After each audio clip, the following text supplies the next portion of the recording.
İntikam hikayeleri insana güzel gelir. Suç işleyenin masum olan insan tarafından cezalandırılması birçok zaman tatmin edici olur. Kişinin ömrünü intikam anı için adaması ve bu uğurda bir takım fedakarlıklar vermesi kaçınılmazdır. İntikam kişi için gerçekten tatmin edicidir.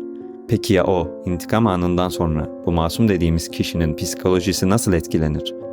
Yaşamak için tutunacak bir amaç bulabilir mi? Ya da bu insan hala masum mudur? Hedefi için yaptığı şeylerden kendisi sorumlu mudur, yoksa bunu ona yapmaya iten kişi veya bu duygu mudur sorumlusu, amacı uğruna alınan canların? Sonuç olarak huzura ulaşmış olabilir mi bu kişi?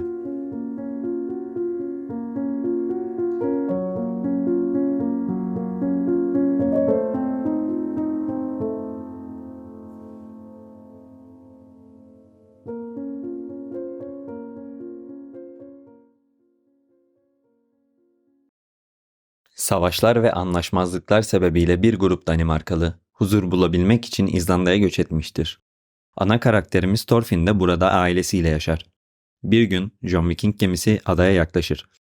Thorfinn babasının eski bir John Viking üyesi olduğunu öğrenir. Thorfinn'in babası Thors her ne kadar savaştan kaçmaya çalışsa da savaş onu bulmuştur. Göreve gitmek zorunda olan Thors mürettebatını alır ve adayı terk eder. O sırada küçük Thorfinn de gizlice gemiye sızar. Oğlunun gemide olduğunu öğrenen Thors artık karadan uzak oldukları için Thorfinn'i geri bırakacak durumda değildir. Ama bunu sıkıntı yapmaz. Zaten amacı da mürettebatı yakın bir adada bırakıp yoluna kendi başına devam etmekti. Karaya yaklaştıklarında korsanlar tarafından pusuya düşerler. Thors korsanları öldürmeden etkisiz hale getirmeyi başarır. Korsanların kaptanıyla da düello edip gücünü kanıtlar. Ama korsanlardan birisi Thorfinn'i rehine olarak kullanır ve Thors'un pes etmesini sağlar. Babası Thorfinn'in gözleri önünde ok yağmuruna tutulur. Bu görüntü aklını asla terk etmeyecektir. Babasının ölümü üzerine Thorfinn korsanların yanına sızar ve içinde uyanan ateşli duygunun bir esiri olur sanki. Güçlü intikam isteği gözlerinden anlaşılır.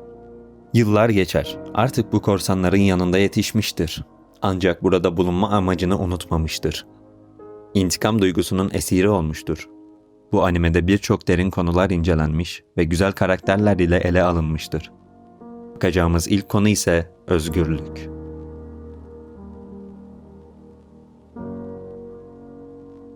Herkes bir şeylerin kölesidir. Paranın kölesi olan adam sanki parayla satın aldığı kölenin sahibiymiş gibi davranıyor. Askelat isimli karakterin bu sözleri özgürlük üzerine oldukça etkileyicidir. Gerçekten bir insan özgür olabilir mi? Stoacı filozof Epiktetus, özgürlük arzularımızı tatmin ederek değil, onlardan kurtularak elde edilir der. İntikam arzusu ve para arzusu sadece bir örnektir. İnsan sadece isteklerinden kurtularak özgür olabilir. Fight Club filminde de buna benzer bir felsefe görebiliriz. Thorfinn intikam duygusuyla yanıp tutuşurken özgürlüğünü kaybetmiştir. Babasını öldüren kişi yok olsa bile hayat amacı kalmaz. Artık karar verme yetisi yoktur. Duygularının esiri olmuştur. Askelat öldüğünde de aynı bu duruma düşer. Karar veremez ve gerçekten parayla satın alınan bir köleye dönüşür. Birkaç yıl amaçsız bir şekilde kölelik yaptıktan sonra Thorfinn, Einar isimli birisiyle tanışır. O da onun gibi bir köledir ama hayat doludur. Bir amacı vardır. Ve bu amacı gerçekleştirmek için yaşamaktadır. Köle olmasına rağmen kendisini hayatta tutan yaşama amacına sahiptir. Einar, özgürlüğünü emeği ile kazanabileceğini öğrendiğinde bu amaca sımsıkı tutunur ve asla pes etmez. Stoacı İmparator Marcus Aurelius kitabında şöyle der: "Artık daha fazla amaçsız dolaşma. Kesinlikle gerçekleştirmek istediğin şeyler için hızlan. Boş umutları def et. Eğer kendinle ilgiliysen hala mümkünken kendi yardımına koş." Roma İmparatorluğu'nun 5 onurlu liderinden sonuncu geleni olarak bilinen Marcus Aurelius, hayatının merkezine Stoacı felsefeyi koymuştur. Stoa felsefesinde zaman ve zaman yönetimi önemli bir yer alır. Eğer insan zamanını boşa harcamaz da doğru değerlendirirse, ömrüne istediği her şeyi sığdırabilir. İmparator Aurelius, kişinin kendisine bir şey katmayan aktivitelerin terk edilmesi gerektiğini ve şimdiki zamanın değerini kavramamız gerektiğini söyler. Her birimizin yalnızca şimdiki zamanda, bu kısacık anda yaşadığını unutma. Geri kalan günlerimiz ya çoktan geçip gitmiştir ya da bilinmeyen gelecektedir. Konumuza dönecek olursak Einar'ın bu felsefeye uygun hareket eden birisi olduğunu görebiliriz. Zamanının çoğunu Einar ile geçiren Thorfinn artık eski hırslı, sinirli, düşüncesiz halinden uzaklaşmaya başlar.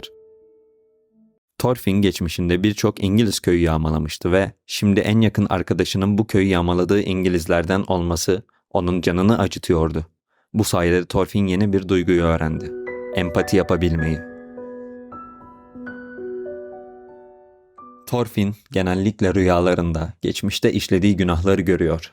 Öldürdüğü insanlar onu savaş alanına geri çekiyor ve babasının söylediği sözler yüzüne vuruluyordu. Hançerini kendisini savunmak için değil, arzuları için kullanmıştı. Babasının dediği hiçbir düşmanın yok, kimsenin yok sözünü duyduğu zaman anlamasa bile şimdi anlamaya başladığını düşünüyorum. Gerçek bir savaşçının düşman sandıklarıyla savaşarak değil, güce sahipken başkalarına nazik olabilmek olduğunu anlamaya başladı. Onu savaş alanına sürükleyen ölülerden kurtuldu ve geçmişini geride bırakarak bulduğu amacı için yaşamaya karar verdi. Savaşın olmadığı, güçlülerin güçsüzleri ezmediği bir medeniyet kurmak istiyordu. Yaşama amacı çocukluk hayallerini süsleyen verimli Vinland topraklarında böyle bir ülke kurabilmekti.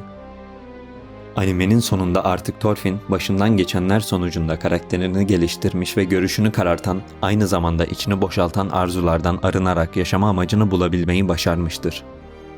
Thorfinn böyle bir ortamda yetişerek ve sonunda karakterini bu denli geliştirerek yaşama olan bakış açısını değiştirmiş, huzurlu bir hayata daha da yaklaşmıştır.